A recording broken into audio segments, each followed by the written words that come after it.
À mesure que la Seconde Guerre mondiale touchait à sa fin, la brutalité du conflit atteignait son paroxysme. Au milieu du chaos déclenché par l'avancée des armées alliées et le désespoir des forces allemandes, les lois de la guerre furent violées de manière atroce et inimaginable. Le massacre de Chenogne, une brutale représaille contre les soldats allemands des Waffen-SS, marqua le début d'une vague d'exécutions extrajudiciaires qui se déroulèrent alors que les armées alliées avançaient et que la reddition allemande semblait inévitable, constituant ainsi l'un des épisodes les plus sombres de la guerre. Le massacre eut lieu le 1er janvier 1945 dans le petit village de Chenogne, au sud de la Belgique, et est largement resté caché dans la narration générale de la Seconde Guerre mondiale. Il se produisit dans le cadre de la bataille des Ardennes, lors de la dernière grande offensive allemande à travers les denses forêts et montagnes de Wallonie, au cours de laquelle les deux camps subirent des pertes importantes et les tensions atteignirent des niveaux extrêmes. Le massacre de Chenogne eut lieu peu après le massacre de Malmedy, où plus de 80 soldats américains furent tués par des troupes des Waffen-SS. Certains affirment que cet acte suscita une forte rancœur chez les soldats américains, et des témoignages ultérieurs suggèrent qu'il y eut des ordres non officiels de ne pas faire de prisonniers pendant les combats. D'autres personnes affirment cependant qu'il est peu probable que les soldats du 11e corps blindé aient eu connaissance des événements de Malmedy lorsqu'ils exécutèrent les prisonniers. Le sergent John W. Feig de la compagnie B de la 11e division blindée, qui était en action près de Chenogne, décrivit plus tard le massacre. En revenant sur la route vers la ville, j'ai regardé les champs où ils avaient tiré sur les gaz allemands. Des formes sombres et sans vie gisaient dans la neige. Nous avions commis les mêmes crimes pour lesquels nous accusions maintenant les Japonais et les Allemands.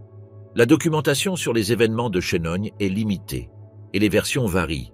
Mais il est généralement admis que les prisonniers appartenèrent principalement à des unités des Waffen-SS, qui s'étaient fait connaître pour leur participation à des crimes de guerre et à des combats particulièrement brutaux. Pendant les derniers mois de la guerre, les tensions sur le front occidental s'étaient rapidement intensifiées, et ce contexte de combats violents et d'atrocités récentes influença le traitement des prisonniers allemands. Le massacre de Chenogne ne fut pas un cas isolé. Durant les derniers mois de la guerre, au milieu de l'effondrement du Troisième Reich, d'autres incidents se produisirent où des soldats allemands, en particulier ceux appartenant aux Waffen-SS, furent exécutés après leur reddition. L'attitude envers ces prisonniers fut influencée par la réputation des Waffen-SS et les crimes commis par ces unités pendant la guerre. Beaucoup de soldats capturés pendant cette période étaient de jeunes recrues, car vers la fin de la guerre, le recrutement forcé s'était considérablement intensifié. Cependant, sur le terrain, on ne faisait pas toujours de distinction entre ceux qui avaient été volontaires et ceux qui avaient été forcés à rejoindre. À Chenogne, les prisonniers furent exécutés sans procès. L'événement de Chenogne fait également partie d'un schéma d'exécution de soldats allemands capturés qui se répéta dans différentes parties de l'Europe pendant les derniers mois de la guerre. Ces exécutions ne firent pas l'objet d'enquêtes formelles ou de procédures judiciaires équivalentes à celles menées contre les crimes commis par les forces de l'Axe. Dans de nombreux cas, il fut considéré que les circonstances du conflit et le comportement antérieur des Waffen-SS justifiaient de tels actes. En ce sens, le massacre de Chenogne illustre comment les représailles et le désir de venger ses propres pertes conduisirent à des actions qui, dans de nombreux cas, contrevenaient aux règles établies par les conventions de Genève, lesquelles interdisent l'exécution sommaire de prisonniers de guerre. Ces actions, qui ne reçurent pas la même attention que les crimes de guerre allemands, reflètent la complexité et l'extrême brutalité du conflit dans ses dernières étapes.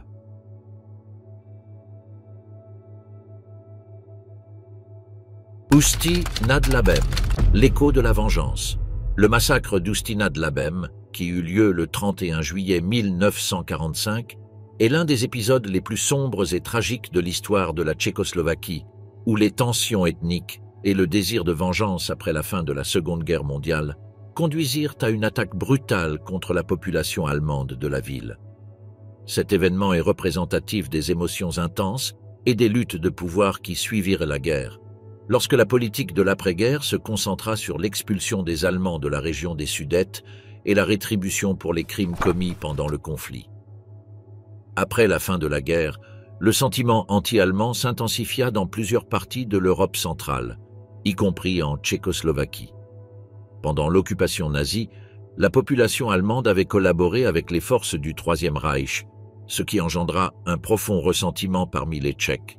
À mesure que les atrocités commises par les nazis étaient découvertes, les tensions se transformèrent en un désir de justice qui se manifesta souvent par des actes de violence contre les Allemands locaux. Le jour du massacre, un incident apparemment isolé, l'explosion d'un dépôt de munitions à Ústí nad Labem devint un catalyseur de la violence. Les circonstances entourant l'explosion n'étaient pas claires, mais on soupçonnait que certains Allemands étaient impliqués, ce qui alimenta la fureur de la population tchèque. L'explosion, qui causa plusieurs morts, fut interprétée comme un acte de sabotage, intensifiant le désir de vengeance de la population locale. À partir de ce moment, des groupes de Tchèques s'organisèrent pour attaquer les Allemands vivant dans la ville. Des descentes furent effectuées dans les maisons où des hommes, des femmes et des enfants furent tués de manière indiscriminée. Les Tchèques, armés de bâtons et d'armes improvisées, se déchaînèrent contre la population allemande, la soumettant à une répression brutale qui dura plusieurs heures. Les témoignages des survivants rapportent des scènes de terreur, où des actes de violence extrême, y compris des meurtres à sang-froid, des viols et des agressions physiques furent commis. Les estimations du nombre de victimes varient considérablement, mais on estime qu'entre 80 et 2700 personnes furent tuées lors du massacre. La confusion et le chaos qui régnaient dans la ville rendirent difficile de documenter avec précision le nombre de morts et de blessés. Cependant, il est connu que la violence s'étendit au-delà d'Ústí nad Labem, et dans les semaines et les mois qui suivirent, des milliers d'Allemands furent expulsés des Sudètes, souvent confrontés à un traitement similaire de violence et d'humiliation. Cette attaque ne fut pas un événement isolé, mais faisait partie d'un schéma plus large de violence contre la population allemande en Tchécoslovaquie et dans d'autres pays d'Europe centrale après la guerre. Le massacre d'Ústí nad Labem s'inscrit dans le contexte des expulsions des Allemands des Sudètes, un processus qui fut soutenu par les Alliés lors de la conférence de Potsdam, où il fut décidé de l'expulsion massive de la population allemande de la région en représailles aux crimes du régime nazi. À mesure que les tensions ethniques augmentaient, les autorités tchécoslovaques commencèrent à mettre en place des politiques de répression contre les Allemands du pays. Les actes de violence, comme celui d'Ústí nad Labem, furent ignorés ou minimisés par le gouvernement, qui se concentra sur la justification des expulsions comme un moyen d'assurer la paix et la stabilité dans le pays. Malgré les atrocités, de nombreux Tchèques considéraient ces massacres comme une forme de justice, une manière de récupérer le territoire qui avait historiquement appartenu aux Tchèques et de se débarrasser d'une population qu'ils considéraient comme responsable des horreurs de la guerre. Avec le temps, le massacre d'Ústí nad Labem ainsi que d'autres incidents de violence fut éclipsé par le récit prédominant de la guerre et de ses conséquences. Les victimes allemandes furent souvent ignorées dans l'historiographie traditionnelle qui se concentra sur les atrocités subies par les Tchèques et d'autres peuples européens sous l'occupation nazie. Cependant, le souvenir de ces événements continue de susciter des débats sur la mémoire historique et la réconciliation dans une Europe qui lutte encore pour aborder les cicatrices du passé. Dachau, la colère des vainqueurs. Le 29 avril 1945, le camp de concentration de Dachau fut libéré par les forces alliées, lors d'un épisode qui laissa une profonde empreinte dans l'histoire de la Seconde Guerre mondiale. Cependant, ce qui se produisit à l'intérieur des portes du camp ce jour-là refléta la complexité et les émotions contradictoires d'un conflit qui touchait à sa fin. Le massacre de Dachau fut le résultat d'une explosion de violence de la part des soldats américains, une réaction motivée à la fois par l'horreur qu'ils découvrirent et par la haine envers les gardes des SS. Le camp de Dachau avait été établi en 1933 comme le premier camp de concentration nazi, et il devint un modèle pour les nombreux autres camps qui suivirent. Lorsque les forces américaines arrivèrent aux portes du camp, Dachau avait déjà été témoin d'innombrables horreurs. Les prisonniers, juifs, gitans, opposants politiques, clercs et d'autres personnes considérées comme indésirables par le régime nazi, avaient subi des années de torture, de faim et de mort aux mains de leurs geôliers. Les conditions du camp étaient si atroces que, lorsque les troupes du 45e régiment d'infanterie des États-Unis entrèrent, le spectacle qu'elles trouvèrent provoqua une réaction viscérale. Le commandant du camp, le SS Hauptsturmführer Martin Weiss, avait fui le camp avant l'arrivée des troupes américaines, escorté par un groupe de gardes réguliers qui emportaient les provisions volées du camp.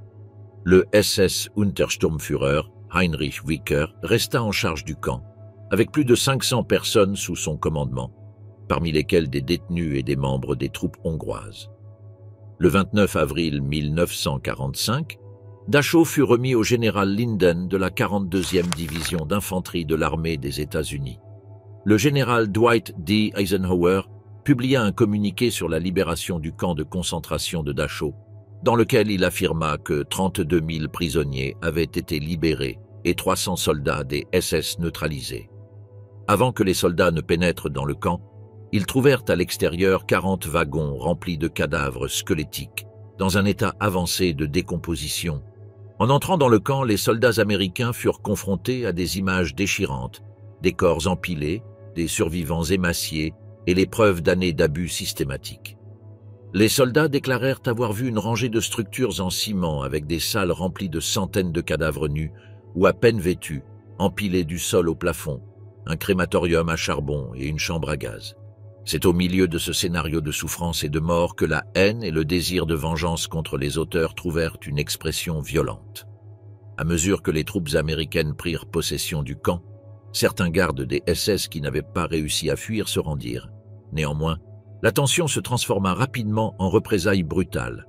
Selon divers témoignages, un groupe de soldats américains, choqués et remplis de colère par ce qu'ils avaient vu, décida d'exécuter sommairement les gardes des SS capturés. Dans une cour du camp, environ 40 à 50 gardes furent alignés contre un mur et exécutés. En plus de ces exécutions sommaires, il y eut des rapports indiquant que d'autres gardes furent tués de manière spontanée dans différentes parties du camp, alors qu'ils tentaient de s'enfuir ou simplement parce que les soldats américains ne pouvaient contenir leur indignation. Tout comme le massacre de Chenogne, le massacre de Dachau, bien qu'il n'ait jamais été officiellement sanctionné, se déroula dans des circonstances de guerre à un moment où la brutalité et la violence s'étaient normalisées des deux côtés.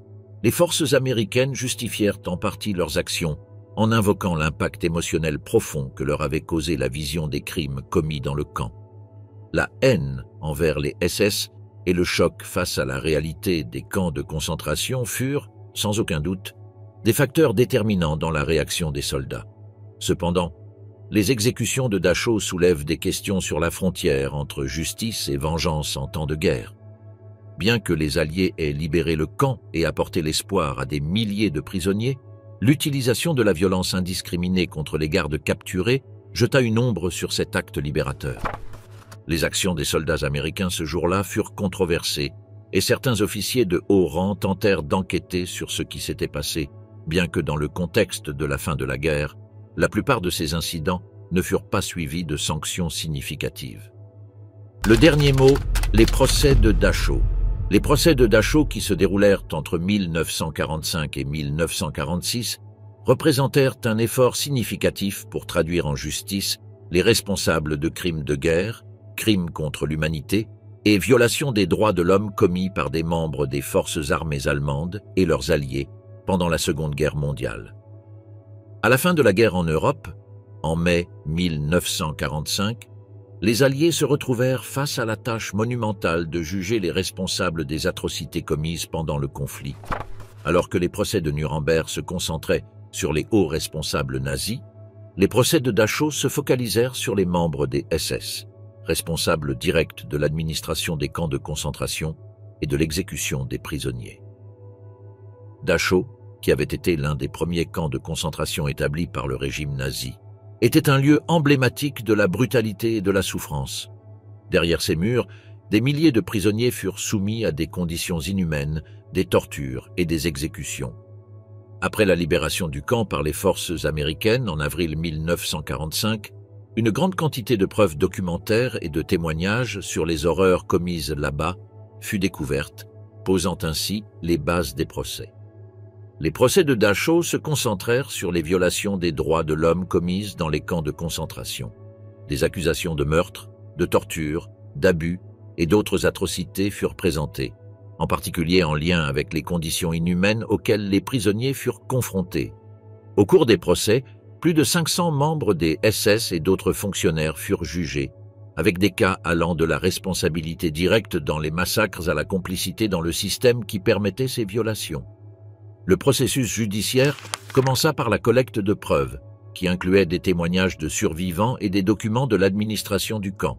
Les procès furent organisés par l'armée des États-Unis et se composèrent de tribunaux militaires, ce qui signifiait que des normes différentes de celles d'un procès civil conventionnel étaient appliquées.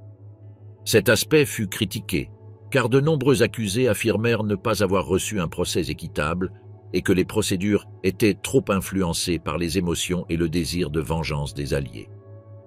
Pendant le procès, les procureurs présentèrent un dossier solide, avec des preuves incluant des rapports médicaux sur les atrocités commises et des témoignages déchirants de survivants décrivant l'horreur de la vie dans le camp de concentration.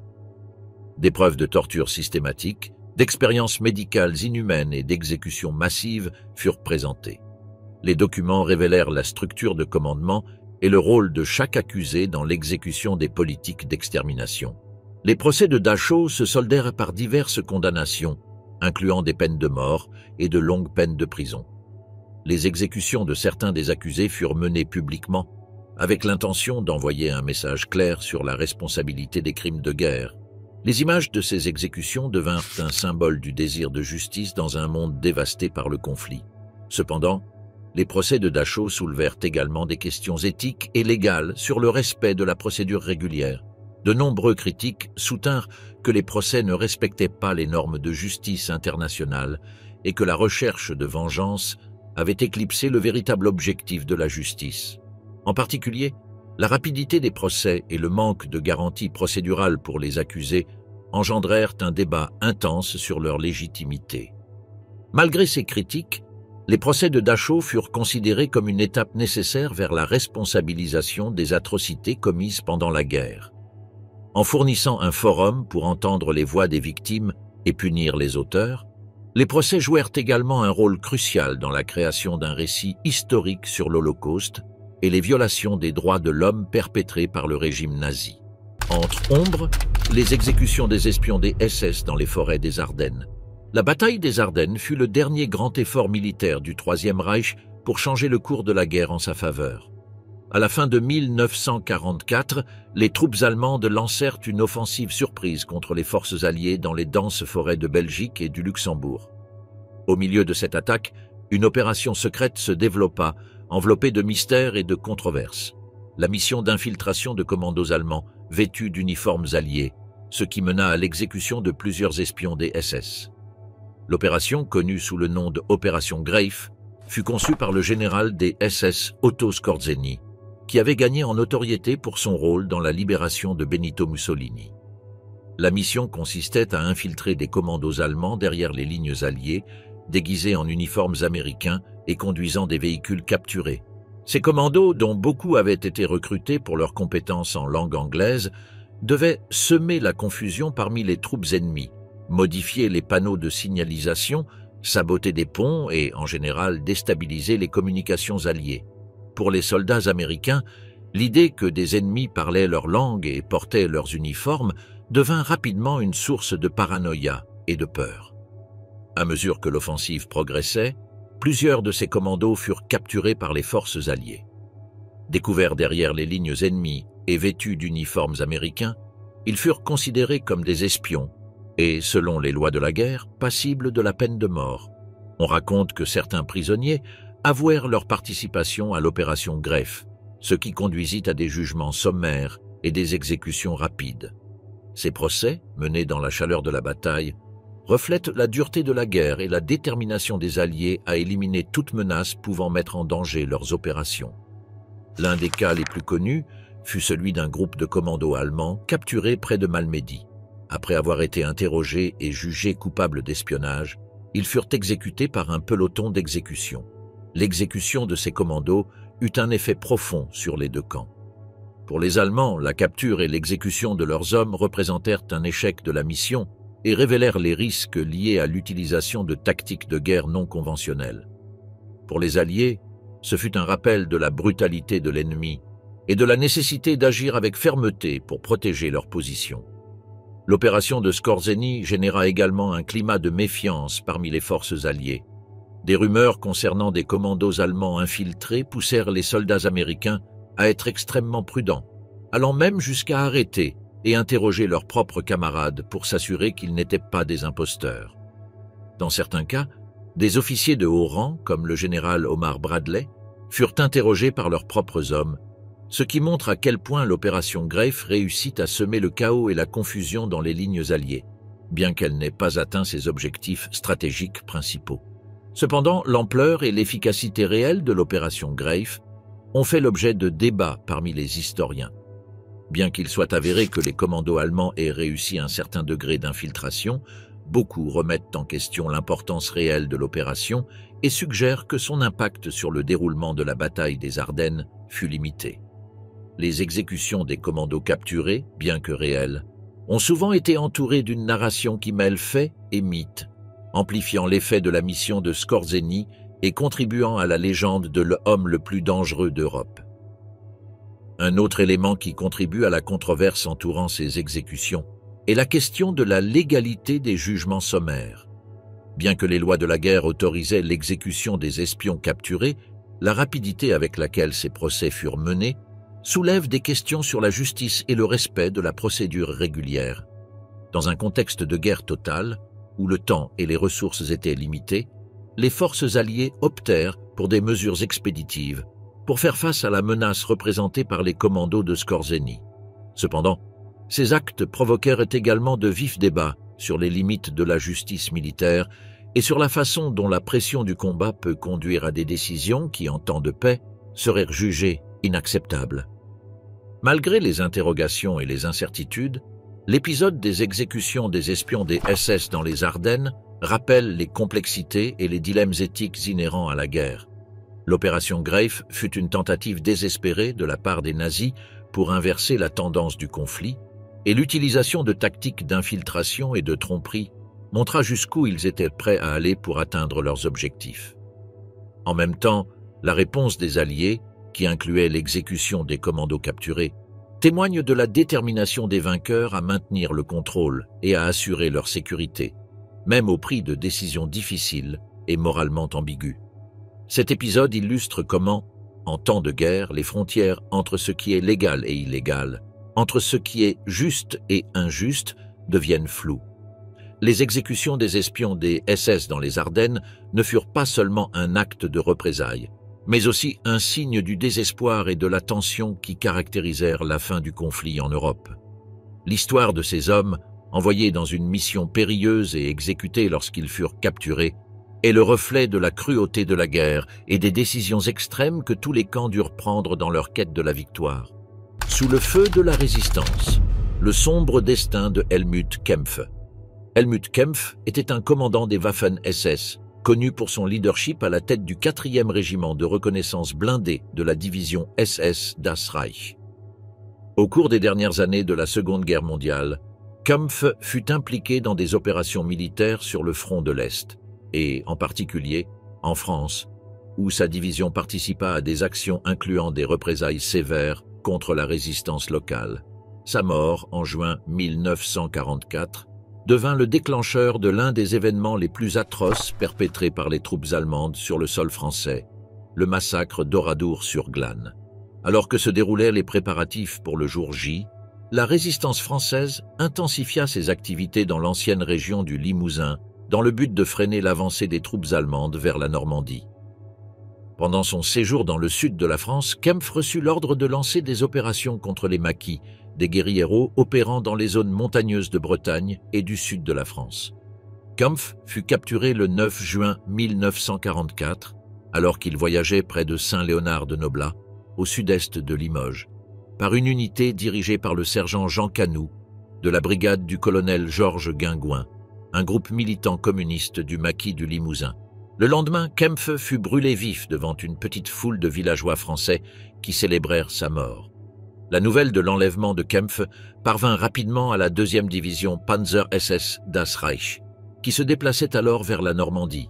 La capture du commandant fut perçue comme un défi direct à l'autorité allemande dans la région, et, en réponse, les forces allemandes décidèrent de prendre des représailles.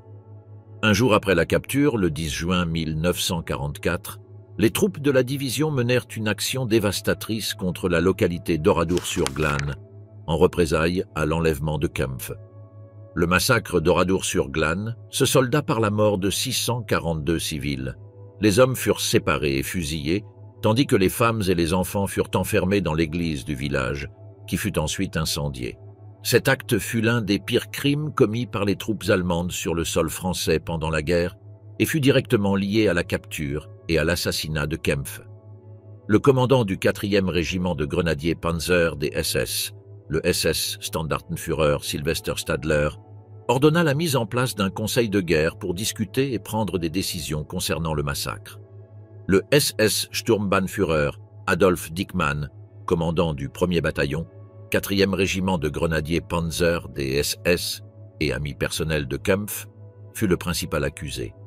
Dickmann déclara avoir trouvé le corps de Kempf menotté à l'intérieur d'une ambulance de campagne allemande avec les restes d'autres soldats allemands à l'extérieur du village d'Oradour-sur-Glane. Le véhicule avait été incendié, brûlant vifs tous ceux qui se trouvaient à l'intérieur.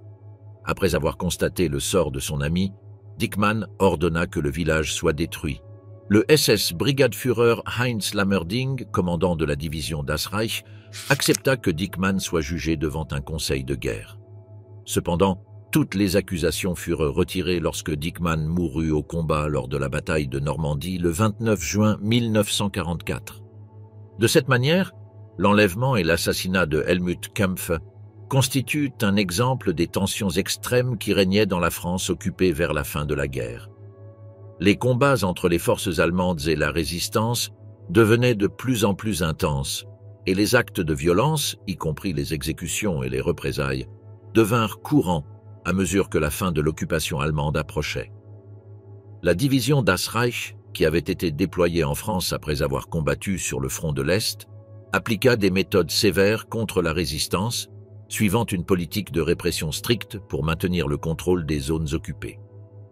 Le destin de Kempf reflète également la complexité de l'avancée allemande et de la résistance française, ainsi que l'absence de règles claires dans un conflit où les deux parties recouraient souvent à la violence, sans restriction. Pour la résistance, capturer un officier de haut rang des Waffen-SS était un objectif stratégique important, car il cherchait à désorganiser les forces allemandes et à obtenir des informations précieuses. Cependant, l'assassinat de Kempf provoqua également une réponse brutale de la part des Allemands, qui aboutit à la tragédie d'Oradour-sur-Glane. Depuis les terres d'Estonie, l'héritage infâme de Paul Metla, né en Estonie en mars 1913 sous le nom de Mathiesen, Paul Metla fut un commandant de premier plan des Waffen-SS au cours des dernières années de la Seconde Guerre mondiale, impliqué dans une série d'opérations militaires qui reflétaient à la fois la brutalité du conflit et la résistance désespérée du Troisième Reich. Dès le début, la vie de Meitla fut marquée par la guerre. Étant le plus jeune des 3 enfants de la famille, son frère mourut pendant la guerre d'indépendance de l'Estonie et sa sœur décéda en Estonie quelques années après la Seconde Guerre mondiale, tourmentée par les fantômes du conflit. Meitla fréquenta l'école primaire à Sip à partir de 1921 et obtint son diplôme de l'école secondaire en 1934. Après avoir obtenu son diplôme, il changea son nom de famille pour Metla. En septembre, il entra à l'école militaire d'Estonie et se spécialisa en génie militaire. Il suivit ensuite une formation d'officier en 1937, où il fut diplômé en août 1938 et fut immédiatement affecté au 3e bataillon d'infanterie à Valga. Le jour de l'indépendance en 1939, il fut promu au grade de lieutenant par le président de l'Estonie. Pendant 1939 et 1940, il fut instructeur de défense de l'État dans les écoles secondaires de Tartu. Après l'occupation soviétique de l'Estonie en 1940, Metla fut recruté par l'Armée rouge, où il servit jusqu'à ce qu'il soit capturé par les Allemands en juillet 1941. Il fut ensuite libéré et incorporé au 37e bataillon de police. À l'automne 1942, il fut promu lieutenant et, en octobre, il rejoignit la Légion estonienne. Il fut envoyé peu de temps après en Pologne pour y recevoir une formation. De là, il voyagea jusqu'à Bad Tölz pour recevoir une formation supplémentaire en tant qu'officier. Metla revint de sa formation en 1943 et fut promu commandant de la 3e compagnie du 1er bataillon du 45e régiment. En avril 1943, la brigade estonienne des Waffen-SS participa aux batailles de Nivelle, et le 8 décembre, Metla reçut la croix de fer de 2e classe pour sa bravoure. Il fut nommé Hauptsturmführer et en avril 1944, il devint commandant du 1er bataillon du 45e régiment de la nouvelle 20e division de grenadiers des Waffen-SS. Cette même année, Metla réussit à arrêter avec son bataillon l'offensive de l'armée rouge à Auvers et reçut la croix de fer de 1re classe.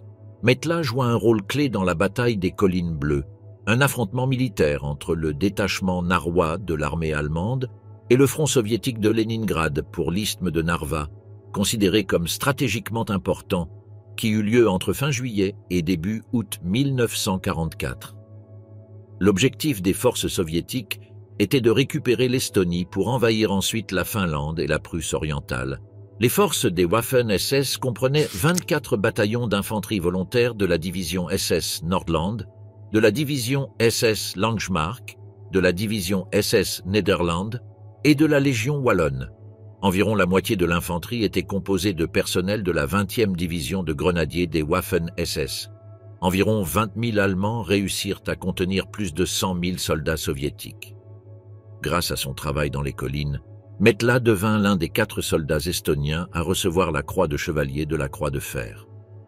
À la fin du mois d'août, Metla fut affecté au groupe de combat Vent, mais il tomba malade peu de temps après et fut hospitalisé à Tartu. Il fut ensuite transféré dans un hôpital à Bregenz, d'où il sortit au début de 1945. Il réussit à rejoindre le 45e régiment, qui avait entre-temps été transféré en Europe centrale, et le 20 avril 1945, alors que Berlin tombait aux mains des forces alliées, il fut promu au grade de Sturmbannführer. Son sort ultérieur resta incertain pendant plusieurs décennies, jusqu'à ce qu'en 2005, des informations soient découvertes dans les archives municipales de la ville tchèque de Nymburk.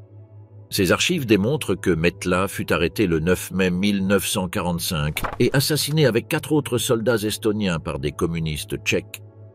L'héritage sombre de Joachim Peiper, entre gloire et infamie. Joachim Peiper, connu par beaucoup comme l'un des commandants les plus charismatiques et ambitieux des Waffen-SS, incarne la dualité d'un officier hautement qualifié qui a servi avec une grande loyauté l'un des régimes les plus sombres de l'histoire. Tout au long de sa carrière, Peiper s'est distingué par ses compétences militaires, notamment en tant que commandant de la division Leibstandarte Adolf Hitler, et par ses liens étroits avec les hauts dirigeants du Troisième Reich. Cependant, il est également devenu un symbole de la brutalité des Waffen-SS et des crimes de guerre commis sous son commandement. Peiper est né le 30 janvier 1915 à Berlin, dans une famille de classe moyenne originaire de la région de Silésie, dans la zone de la Pologne historiquement revendiquée par l'Allemagne. Son père avait été officier dans l'armée impériale allemande, vétéran de la campagne de 1904 en Afrique orientale allemande, où il fut décoré et gravement blessé à plusieurs reprises. En plus de contracter la malaria, il fut réintégré dans le service actif pendant la Première Guerre mondiale et envoyé en Turquie, d'où il fut relevé de ses fonctions en raison de problèmes cardiaques causés par cette maladie. Après la guerre, il rejoignit les Freikorps et participa activement au soulèvement de Silésie. Joachim avait 2 frères, Hans Hasso et Horst. Hans Hasso, l'aîné, tenta de se suicider, mais resta dans un état végétatif et mourut dans un hôpital de Berlin en 1942. Joachim suivit une éducation académique normale. En 1926, il suivit l'exemple de son autre frère, Horst, et rejoignit le mouvement scout. Peiper eut 18 ans le jour même où Hitler fut nommé chancelier de l'Allemagne. Cette même année, avant que cela ne devienne obligatoire, il s'affilia avec son frère aux jeunesses hitlériennes. Son fils rejoignit les SS en 1933 et, comme tant d'autres jeunes de l'époque, fut attiré par l'idéologie nazie et les promesses d'un nouvel ordre. Peiper devint rapidement l'aide de camp de Heinrich Himmler, le chef des SS, ce qui lui permit de faire partie du cercle intime du pouvoir nazi. Cette proximité avec Himmler et l'élite du régime le propulsa à des postes de commandement au sein des Waffen-SS, où il se forgea rapidement une réputation pour son habileté tactique et sa disposition à prendre des risques.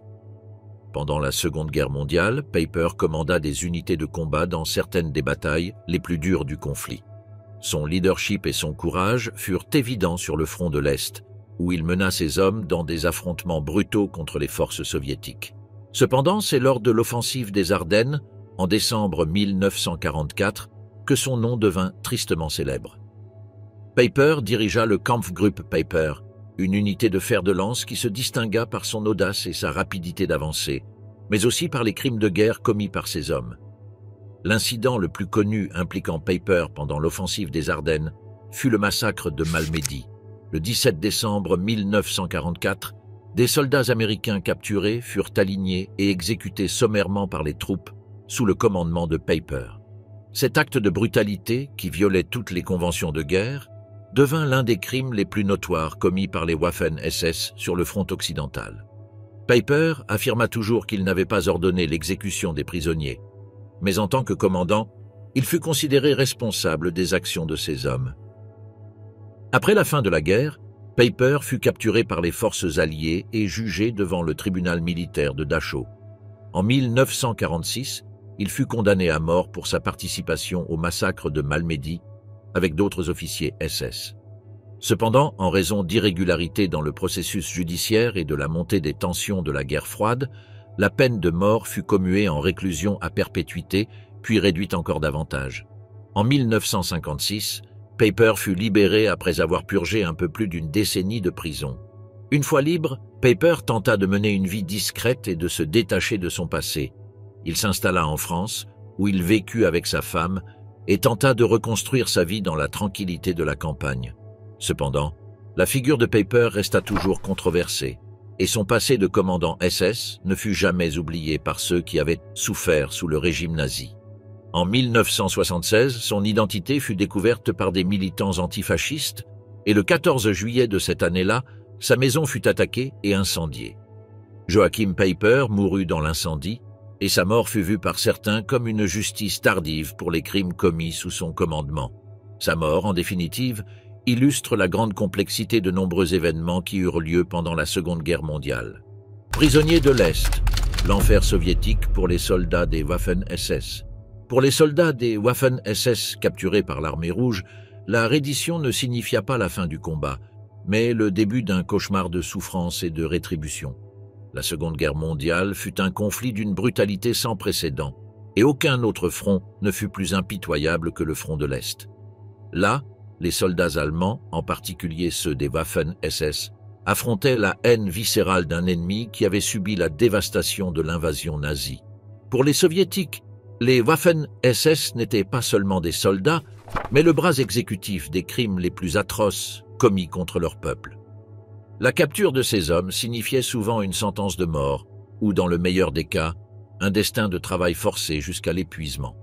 Les Waffen-SS, l'organisation militaire la plus idéologiquement engagée du Troisième Reich, étaient perçus par les soviétiques comme l'incarnation du régime nazi.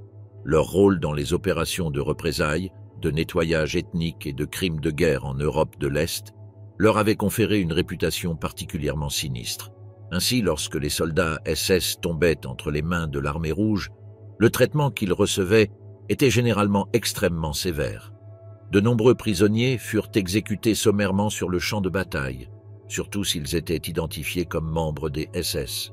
Cette pratique, bien que contraire aux conventions internationales, fut une réponse directe aux atrocités commises par les Allemands sur le sol soviétique. Ceux qui échappaient à l'exécution immédiate ne trouvaient pas un sort beaucoup plus clément. Les soldats des Waffen-SS capturés par les soviétiques étaient envoyés dans des camps de prisonniers de guerre, mais ces camps différaient radicalement de ceux qui existaient sur le front occidental. Au lieu de recevoir un traitement conforme aux conventions de Genève, les prisonniers allemands, et particulièrement ceux des SS, étaient considérés comme coupables des crimes commis par le régime nazi et, par conséquent, traités comme des criminels de guerre. Ils furent envoyés dans des camps de travail forcés, dont beaucoup étaient situés dans des régions reculées de Sibérie, où les dures conditions climatiques, la pénurie de nourriture et le travail épuisant rendèrent la survie extrêmement difficile. Le travail forcé était la norme pour les prisonniers SS. Ils étaient affectés à des projets de reconstruction de l'Union soviétique, notamment dans l'exploitation minière, l'abattage de forêts et la construction d'infrastructures. Les camps de travail, connus sous le nom de goulag, étaient célèbres pour leurs conditions inhumaines.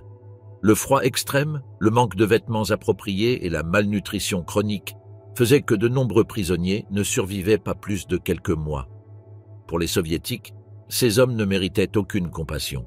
Ils étaient responsables de la mort de millions de citoyens soviétiques et devaient payer par leurs souffrances.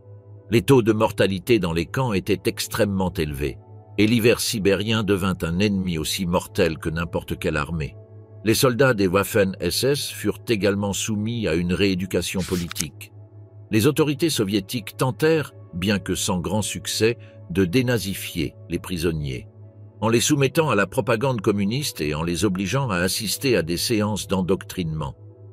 Cependant, le ressentiment et l'hostilité entre les prisonniers et leurs gardiens étaient trop profonds pour que ces efforts aient un impact significatif. Pour beaucoup de prisonniers, ces séances n'étaient qu'un autre aspect de leur souffrance, une humiliation supplémentaire qu'ils devaient endurer pendant leur captivité. Certains des soldats SS capturés réussirent à survivre aux années de captivité et furent finalement rapatriés en Allemagne.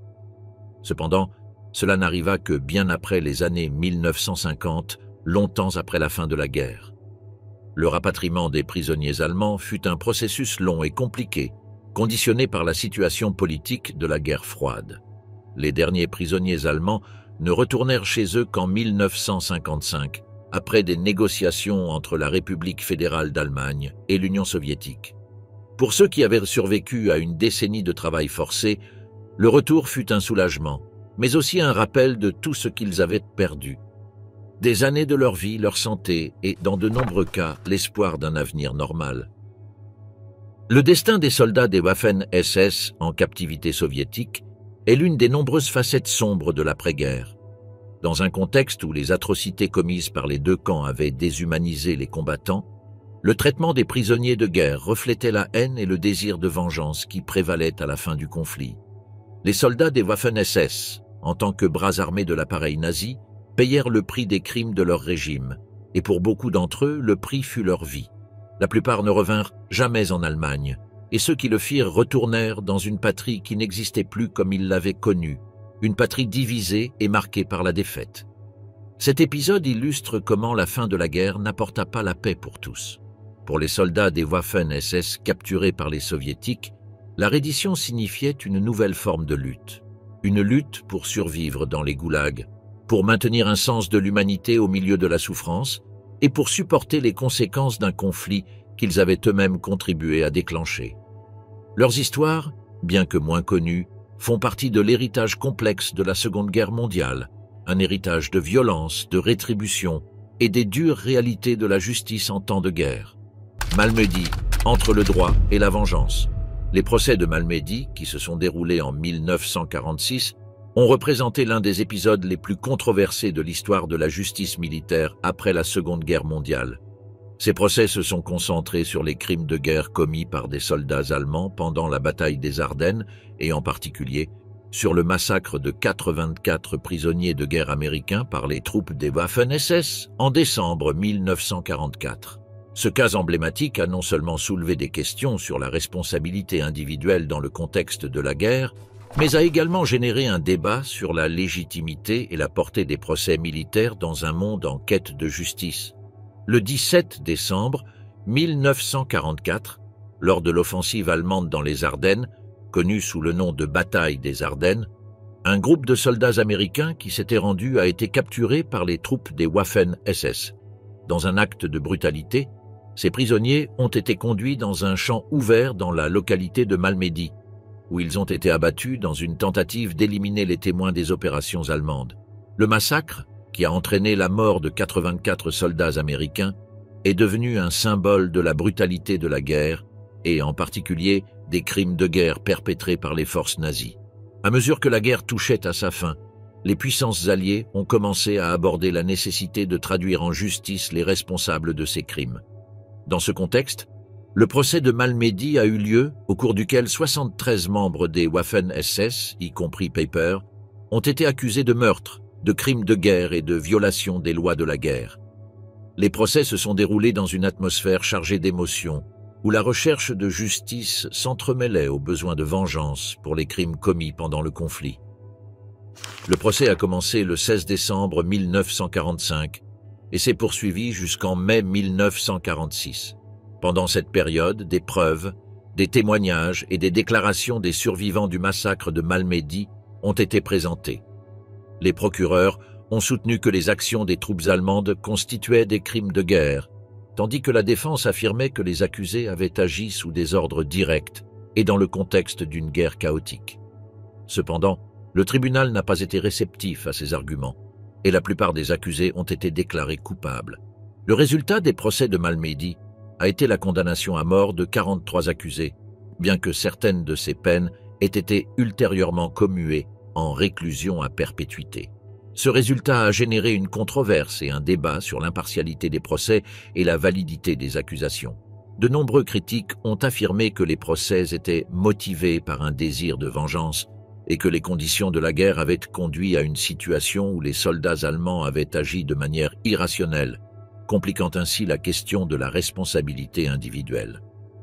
La couverture médiatique des procès a également eu un impact significatif sur la perception du public.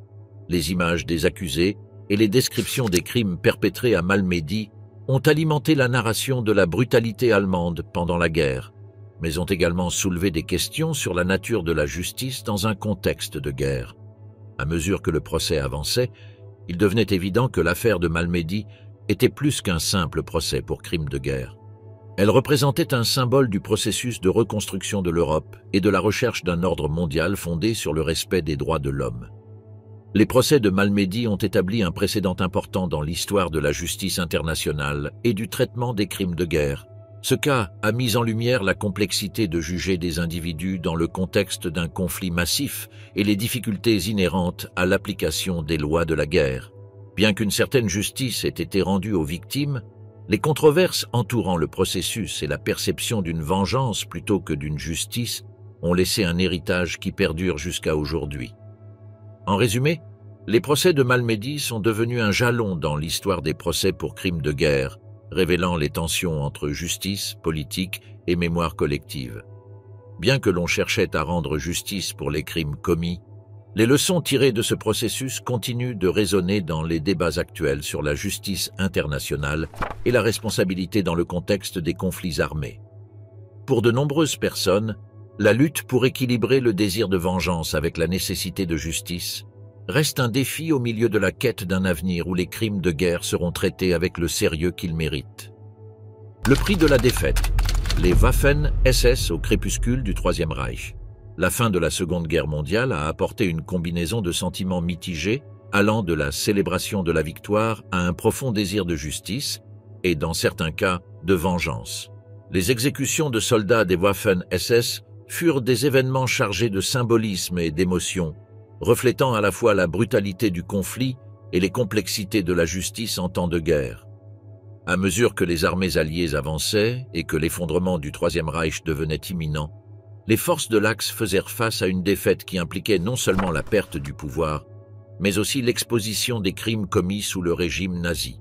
Parmi les plus visés figuraient les membres des Waffen-SS, qui avaient été l'élite militaire du Troisième Reich, impliqués à la fois dans des combats de grande envergure et dans des opérations répressives, ainsi que dans des crimes de guerre contre les populations civiles. Le cas du massacre de Chenogne est l'un des épisodes qui illustre le mieux cette dynamique. Après le massacre de Malmedy, dans lequel plus de 80 soldats américains furent assassinés par les troupes des Waffen-SS, la haine et la vengeance s'emparèrent de certains soldats alliés. Dans ce contexte, Chenogne devint un acte de représailles contre les soldats allemands qui tentaient de se rendre. Cependant, au-delà de la motivation immédiate, l'épisode de Chenogne et d'autres similaires soulignent comment, à la fin de la guerre, la distinction entre justice et vengeance s'est estompée. Le désespoir, la haine et le désir de refermer les plaies conduisirent les soldats alliés à commettre des atrocités semblables à celles qu'ils avaient condamnées. Un autre cas notable est celui de Dachau, où la libération du camp de concentration par les forces alliées s'est terminée par l'exécution de nombreux gardes SS. L'indignation des soldats américains face aux conditions dans lesquelles les prisonniers avaient été détenus fut telle que, dans un accès de fureur, ils décidèrent de rendre justice eux-mêmes. Bien que la libération du camp ait apporté de l'espoir aux prisonniers survivants, les exécutions des gardes capturés jetèrent une ombre sur cet acte libérateur, soulevant des questions sur les limites de la justice en temps de guerre. Dans le cas du massacre d'Ustine ad Labem, qui eut lieu après la fin officielle du conflit, on voit se refléter le profond ressentiment que de nombreuses communautés locales ressentaient envers la population allemande. Dans cet événement, les tensions ethniques et le désir de vengeance se combinèrent pour donner lieu à une attaque brutale, qui se solda par la mort de nombreux civils allemands. Ce fait montre comment les atrocités de la guerre ne prirent pas fin avec la signature de la reddition, mais se poursuivirent dans de nombreuses parties de l'Europe centrale, motivées par le désir de punir ceux qui étaient vus comme des collaborateurs du régime nazi. À un niveau plus large, les exécutions des soldats des Waffen-SS après la guerre nous confrontent à l'un des dilemmes éthiques les plus profonds de l'histoire récente. Où finit la justice et où commence la vengeance? Les atrocités commises par les Waffen-SS exigeaient indubitablement une reddition de comptes, et le monde avait besoin de juger et de condamner les crimes commis sous le régime nazi.